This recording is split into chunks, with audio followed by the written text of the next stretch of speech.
अस्सलाम वालेकुम दोस्तों, आज से 40 साल पहले 1983 में न्यूयॉर्क टाइम्स में एक ऐसा हेडलाइन छपा जिसमें लिखा हुआ था the factory of tomorrow will not have any humans. और उस वक्त लोग घबरा गए। कस्तूरी तरह यूनियंस में पैनिक क्रिएट हुआ और कहा किया ऑटोमेशन हमारी नौकरियां खा जाएंगी। और दोस्तों फिर 25-26 में आकर चाइना के एक शहर बीजिंग में एक ऐसी कंपनी है जिसका नाम एक्सोमी है और उसने एक ऐसा फैक्ट्री बना दिया। A factory so advanced it doesn't even need lights.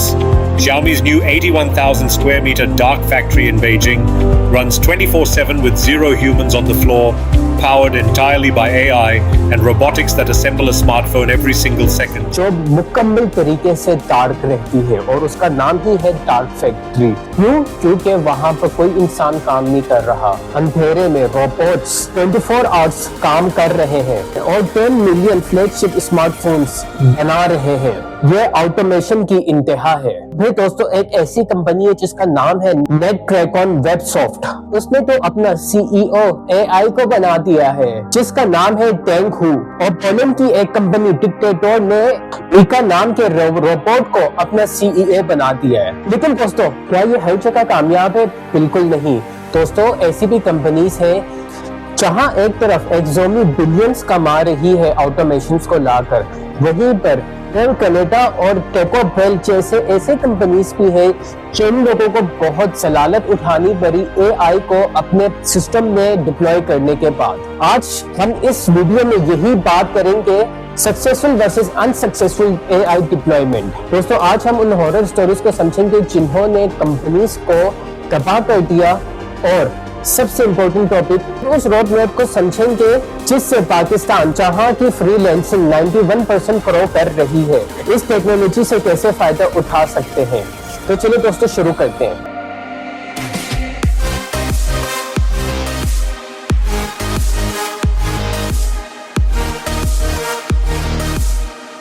पहले तो उन कोशिशों की बात करते हैं जिसने उन कंपनीज को तबाह कर दिया जिन लोगों ने एआई को अपने सिस्टम में इंटीग्रेट करने की कोशिश की थी। सबसे पहले है टेको बेल। टेको बेल की पेरेंट कंपनी है यम। इस ब्रांड ने कोशिश किया कि अपने ड्राइव थ्रू में एआई लगाया जाए। उन्हें लगता था कि रोबोट्स इंसानों से बेहतर ऑर्डर टेकिंग का काम कर सकते हैं, मगर रिजल्ट्स इंटरनेट वायरल वीडियो से भर गया। And what will you drink with that?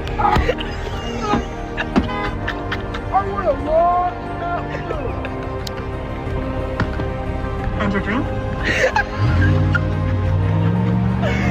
AI उनके ऑर्डर्स में ऐसी अजीब चीजें ऐड कर रहा था जो उन्होंने मांगी ही नहीं थी। मसला ये था कि जब पीछे से किसी दूसरी गाड़ी का शोर आता था या कोई पाकिस्तानी देसी एक्शन में बात करता तो एआई हेलुसिनेट कर जाता था। दोस्तों, ये वर्ड हेलुसिनेट आपने याद रखना है, हम लोग इसे आगे डिस्कस करेंगे। लोग ऑर्डर करते थे एक पे को एआई बिल में 9 फूड को ऐड कर देता था। तो दोस्तों, यहाँ पर इसलिए ये फेल हुआ क्योंकि फास्ट फूड जहाँ शोर ज्यादा हो और एक्शन मुख्तलिफ हो, वहाँ एआई अभी तक इंसान का मुकाबला नहीं कर सका।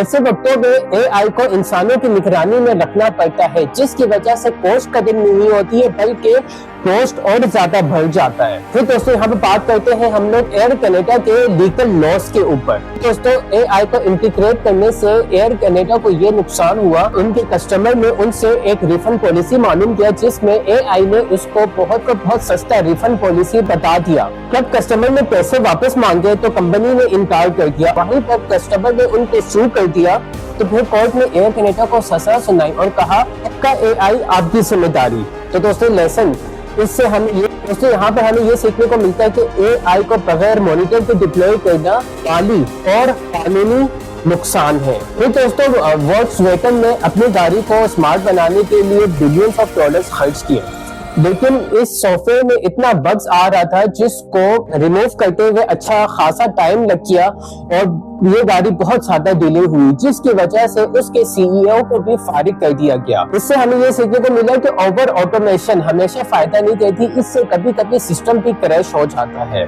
तो दोस्तों, हम लोग यहाँ पर उन प्लेयर्स को देखते हैं जिन्होंने सही तरीके से गेम को खेला है। सबसे पहले आता है एक्सोमी का डार्क फैक्ट्री, जो कि आज के जमाने में ऑटोमेशन में एक गोल्ड स्टैंडर्ड समझा जाता है। दोस्तों, Xiaomi की फैक्ट्री में AI सिर्फ सोच नहीं रहा है बल्कि दिख रहा है। AI विजन सिस्टम हर पार्ट को चेक करते हैं। इंसानी गलती का चांस 0.01% रह किया है क्योंकि रोबोट्स को ना ही थकावट होती है ना ही वो बोर होते हैं। दोस्तों Xiaomi ब्रांड इसलिए कामयाब है क्योंकि उन्होंने AI को फिजिकल रिपीटेटिव वर्क के लिए यूज किया है। दोस्तों यहाँ पे JP मॉर्गन ने अपने कॉन्ट्रैक्ट्स को रिव्यू करने के लिए एक ऐसा डेटा रिसर्च AI डिप्लॉय किया है जिसका नाम है कॉइन। और दोस्तों इससे पहले इस काम को करने के लिए एस्टिमेटेड 360,000 आवर्स उनको लगता था ये काम करने में, जो कि AI विदिन अ सेकंड कर देती है। Imagine saving 360,000 hours of boring, repetitive legal work every single year, just by using artificial intelligence. Sounds impossible, right? Well, JP Morgan actually did it, and they call it COIN, short for Contract Intelligence. दोस्तों JP Morgan इसलिए कामयाब है क्योंकि उन लोगों ने इस AI को ऐसा डेटा रिसर्चर यूज किया है, ना कि जज बनने के लिए। फिर दोस्तों वॉलमार्ट ने अपने सप्लायर्स के साथ प्राइस नेगोशिएशन करने के लिए एक AI यूज किया। So obviously the show's about retail. Are there certain themes that you're really looking at? Like, is AI going to be a big theme of this year's show? And not surprising, Frank, it is about retail, but yesterday when the show kicked off, it was very much about AI and how to apply it for the average retailer. You know, 95% of the experiments or AI tests that retailers implement don't go to adoption; they fail. So it was all about trying to figure out what's useful. And I think Walmart's one of the best examples. You know, you look at what they're doing. AI ने हजारों vendor से बेहतर deal निकाला और company को 75 million का profit दिया। दोस्तों यहाँ पे वॉलमार्ट ने AI को लॉजिक और नंबर्स के लिए यूज किया ताकि दोस्तों वहां पर इमोशंस की कोई जगह ना हो। फिर दोस्तों यहाँ पर हम लोग MIT की बात करते हैं जो कहती है कि काफी कंपनीज ऐसे हैं जो AI से ₹1 भी नहीं बना पाते और उसकी रीजन क्या है, उसके रीजंस को समझते हैं। दोस्तों अभी वीडियो में मैंने आपको पहले बताया था कि हेलुसिनेशन हो जाता है AI को। हेलुसिनेशन में होता यह है दोस्तों कि बहुत सारे लोग AI से इसी वजह से नाराज हो रहे हैं। यहाँ पर एक फंडामेंटल रीजन है जिसे समझना जरूरी है। आज जो भी चीजें हैं जिसे आर्टिफिशियल इंटेलिजेंस कहा जाता है वो एक ट्रिकल के 2017 के पेपर से ट्रेन हुआ है। उस पेपर में AI के लिए एक ऐसा रास्ता फराहम किया कि वो इनपुट सीक्वेंस के मुखालिफ हिस्सों पर एक साथ तवज्जो दे सके और हर लफ्ज के दूसरे लफ्ज के साथ मुनासबत का तावन कर सके। इस नई इजाद जिसे ट्रांसफॉर्मर न्यूरल नेटवर्क कहा जाता है, रिसर्चर्स और कंप्यूटर साइंटिस्ट और बाद में कंपनीज को दुनिया बदलने का मौका दिया। मगर यहाँ एक बुनियादी मसला दरपेश है। ट्रांसफॉर्मर न्यूरल नेटवर्क के इस तरीके से ये पता चलता है हर लफ्ज की मुनासबत देख कर और अगले लफ्ज का अंदाजा लगा कर ये बस चीजें खुद ही से गढ़ लेता है। हकीकत में इसे नहीं पता ये क्या कह रहा है और इसी मसले को हम लोग हेलुसिनेशंस कहते हैं। मगर दोस्तों आज का बिजनेस 100% एक्यूरेसी मांगता है, चाहे वो मेडिकल का फील्ड हो या लॉ का फील्ड हो। ऐसी जगहों पर AI आपका काम बढ़ा देता है क्योंकि आपको हर वक्त उसको मॉनिटर करना पड़ता है। अब दोस्तों हम लोग एक बहुत अहम सवाल पर आते हैं कि पाकिस्तान इस रेस में कहां पर है। सबसे पहले बात करते हैं एग्रीकल्चर की, किसान AI। दोस्तों पाकिस्तान एक ज़राई मुल्क है। हम AI यूज कर सकते हैं क्रॉप हेल्थ मॉनिटरिंग के लिए। किसान पोर्ट जैसे उर्दू में AI प्रोजेक्ट्स की शुरुआत करें और ये बोट्स फार्मर्स को बता दिया करें कि कब उन्होंने पानी देना है। और अगर हम लोग इस यील्ड को 20% बढ़ाते हैं तो दोस्तों हमारे मुल्क की इकोनॉमी बदल सकती है।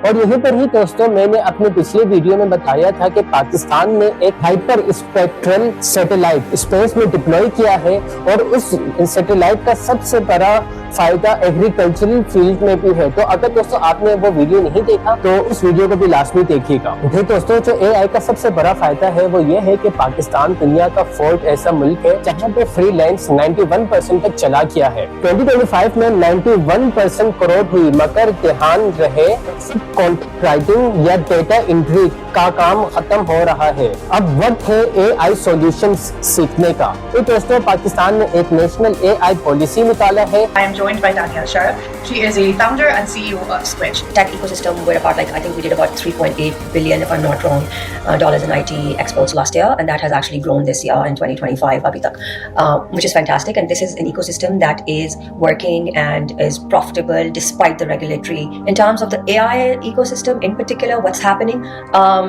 The players that are leading the ecosystem right now are companies that are big techs in Pakistan, like Arbisoft, like Systems Limited, that are multi-million-dollar companies, but they're primarily building AI solutions for the Western market, right? So they are very service-oriented. They're service-oriented companies that are working on LLMs, which are large language models, or agentic AI, but primarily as client services, right?